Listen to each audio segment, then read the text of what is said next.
Bienvenue dans cette vidéo où nous nous intéressons à montrer comment créer facilement un texte à trous. Pour mémoire, le certain nombre d'informations intéressantes sont disponibles à cette adresse, à savoir des intentions pédagogiques par rapport à l'utilisation des mythiques pour enseigner et apprendre, un certain nombre d'idées, dont celles que nous présentons aujourd'hui, mais plein d'autres également, et toutes sortes d'aides et de ressources pour les enseignants, soit par rapport aux droits et devoirs, l'identité numérique, le matériel ou les personnes ressources dans l'école, etc.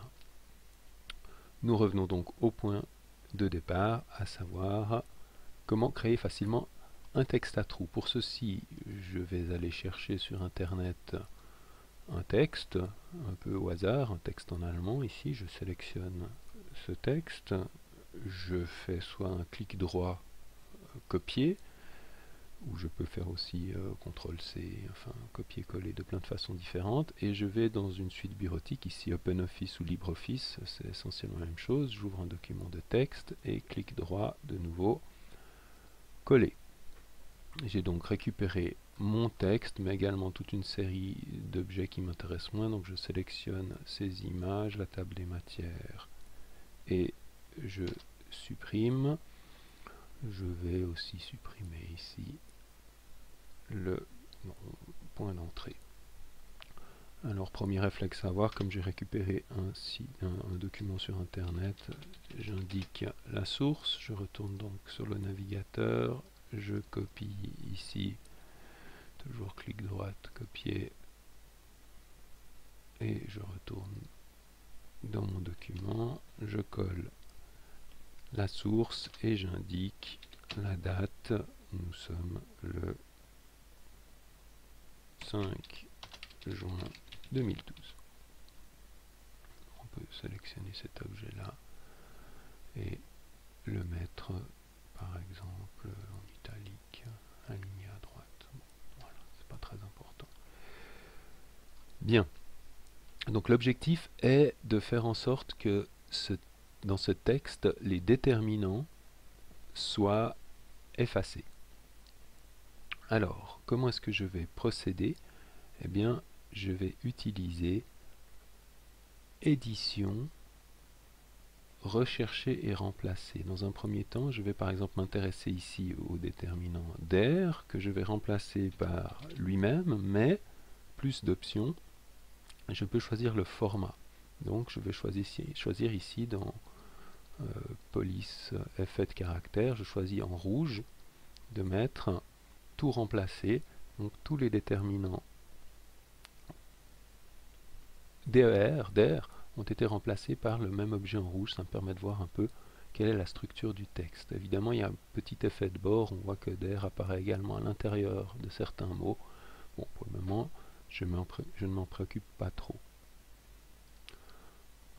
On observe aussi que comme j'ai copié le texte depuis Internet, les hyperliens ici sont restés attachés à ce document, ce qui n'est pas forcément ce qui m'intéresse ici. Je peux sélectionner tout le document, et je fais un clic droit, et ici j'ai une proposition supprimer l'hyperlien, donc ça me permet d'avoir un texte qui n'a plus d'hyperlien. Je garde évidemment le dernier, celui qui indique la source. Autre réflexe à prendre le plus rapidement possible, vous avez commencé à travailler sur ce document, pour le moment il n'est pas sauvé, donc première chose à faire, enregistrer ce document, ici par exemple sur le bureau, test, document à trous. Voilà, je fais enregistrer et test document à trous. J'ai bien mon document qui est enregistré. Maintenant, je ne vais pas perdre le travail en cas de problème. Bien, pour maintenant s'attaquer vraiment à ces déterminants, l'idée est d'utiliser dans le menu format un élément absolument fondamental du traitement de texte qu'on appelle les styles. Donc lorsque j'ouvre les styles, j'obtiens cette boîte, style et formatage. Peut-être que si vous le faites, vous verrez que moins de choses apparaissent, parce qu'ici en bas, vous pouvez choisir d'afficher tous les styles, ou seulement les styles appliqués, ou seulement les styles personnalisés. Disons, dans un premier temps, vous pouvez choisir éventuellement tous ici. Ici, vous avez 5 petites boîtes. Vous voyez, quand on les parcourt, on a une indication style de paragraphe, de caractère, de cadre, de page et de liste. Donc ceci ne concerne que les listes, c'est pas ce qui m'intéresse pour le moment. Ceci c'est l'ensemble de la page, c'est pas ce qui m'intéresse non plus. Si ce sont d'éventuels cadres, je n'en ai pas dans cette page. Donc je suis soit entre les paragraphes ou les caractères. Comme je m'intéresse seulement ici au DER et pas à tout le paragraphe, ce sont bien les styles de caractères qui m'intéressent. On se rend compte que si je viens ici, j'ai bien un style qui est le corps de texte est appliqué à tout ce paragraphe, tandis que le style standard, qui est surligné ici, est appliqué seulement à ce mot ou à celui-ci. Bien, ce que je vais faire un clic droit ici et je vais faire nouveau style. Et je vais appeler ce style déterminant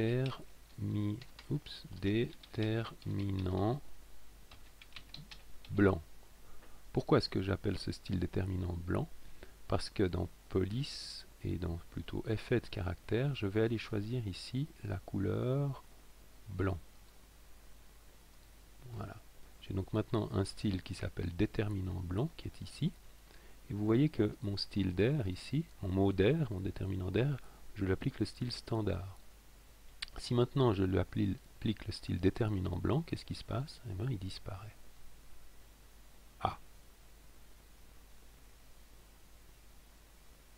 Alors, on pourrait faire les choses encore un peu mieux, si je reviens en arrière. Parce que si le faire disparaître, c'est bien, mais pour l'élève, est-ce que c'est bien clair qu'il doit faire quelque chose ici? Donc, je reviens en arrière, et je fais à nouveau remplacer, rechercher et remplacer d'air, que je vais remplacer cette fois-ci par... Oups, il est où? Il est là. D'air, entre crochets, comme ça. Toujours en rouge, c'est indiqué ici. Je fais tout remplacer. OK, fermé. On se rend compte qu'on a à peu près ce qu'on veut. Évidemment, toujours avec cet effet de bord où certains mots ont également été remplacés comme ça par le texte rouge. On traitera ça plus tard. Donc maintenant, je recommence. Je prends mon DER ici et je lui applique le déterminant blanc. Et j'obtiens quelque chose qui est à remplacer. Maintenant, ce qu'il faudrait, c'est le faire ici, déterminant blanc, mais c'est pas très rapide de faire comme ça, on peut aller un peu plus vite. On peut utiliser ici quelque chose qui s'appelle appliquer le format, le petit pinceau. Si je clique une fois sur le petit pinceau, donc je sélectionne le style déterminant blanc ici, je clique une fois sur le pinceau, et maintenant si je sélectionne le mot d'air ici, il va appliquer le même style. Mais je peux faire encore un petit peu mieux, à savoir, je reviens sur ce mot ici, je ne clique pas une fois sur le petit pinceau, mais je clique deux fois, un double clic assez rapide. Qu'est-ce que ça change? Ça change que maintenant je vais pouvoir choisir le mot d'air ici, et vous voyez que je ne perds pas la possibilité de continuer à appliquer les styles. Donc je peux tous les attraper assez rapidement. Tac, tac, tac, tac, tac. Celui-ci non, ici oui, oui, oui, oui, et il m'en reste un ici. Je crois que je les ai tous faits. Alors je sauve toujours mon document. Escape pour revenir au point de départ. Quel est l'intérêt maintenant? J'ai un texte, alors modulo toujours ces petits éléments qui traînent. Ceci je peux peut-être... On va le faire pour aller un peu plus vite parce qu'il n'y en a pas beaucoup, je le fais à la main. Je pourrais évidemment de nouveau faire un rechercher, remplacer qui irait plus vite. Bon. Mais comme il n'y en a pas beaucoup, on va dire que c'est plus rapide de faire comme ça. Est-ce qu'il m'en reste encore un? Voilà. Voilà, mon texte est prêt. Remarquez que j'ai le texte à trous. Je sauve. Alors pourquoi est-ce que... Oh pardon, j'en avais encore un ici. Voilà, on va faire les choses bien jusqu'au bout. Je sais pas, je parle pas assez bien allemand pour savoir si j'ai mis un espace de trop ici ou pas. Bon, je vous laisserai corriger. Alors quel est l'intérêt? Je sauve de nouveau. Quel est l'intérêt de cette procédure? C'est que maintenant, cette version, encore ici en haut, ça on va y arriver, hein, ça répond à ma question, il n'y avait pas d'espace.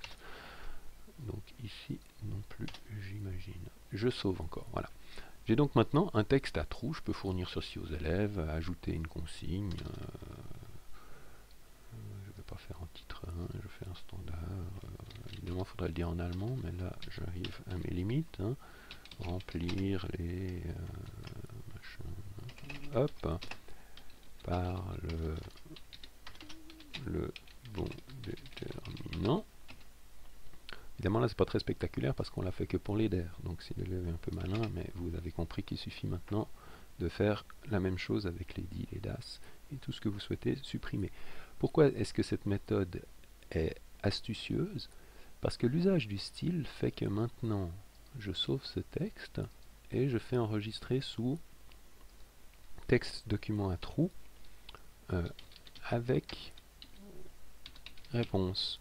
Donc je sauve un autre document, je garde en réserve celui qui a les trous, et maintenant je viens sur le style déterminant blanc, je fais un clic droit et je fais modifier. Couleur de police, rouge. Évidemment, j'obtiens le texte avec les solutions. Donc j'ai deux documents, un document à trous, un autre document à trous avec réponse. L'un c'est l'énoncé pour les élèves, l'autre c'est le corrigé qui est déjà prêt. Astucieux, non? Tout ceci repose sur la capacité d'utiliser les styles de façon efficace. Les styles, c'est l'outil absolument indispensable si vous voulez commencer à travailler de façon un peu efficace avec un logiciel de traitement de texte, quel qu'il soit, que ce soit OpenOffice, Word ou un autre, c'est exactement la même chose. Le concept qui a été présenté ici peut être déployé de la même façon sur n'importe quel logiciel de traitement de texte.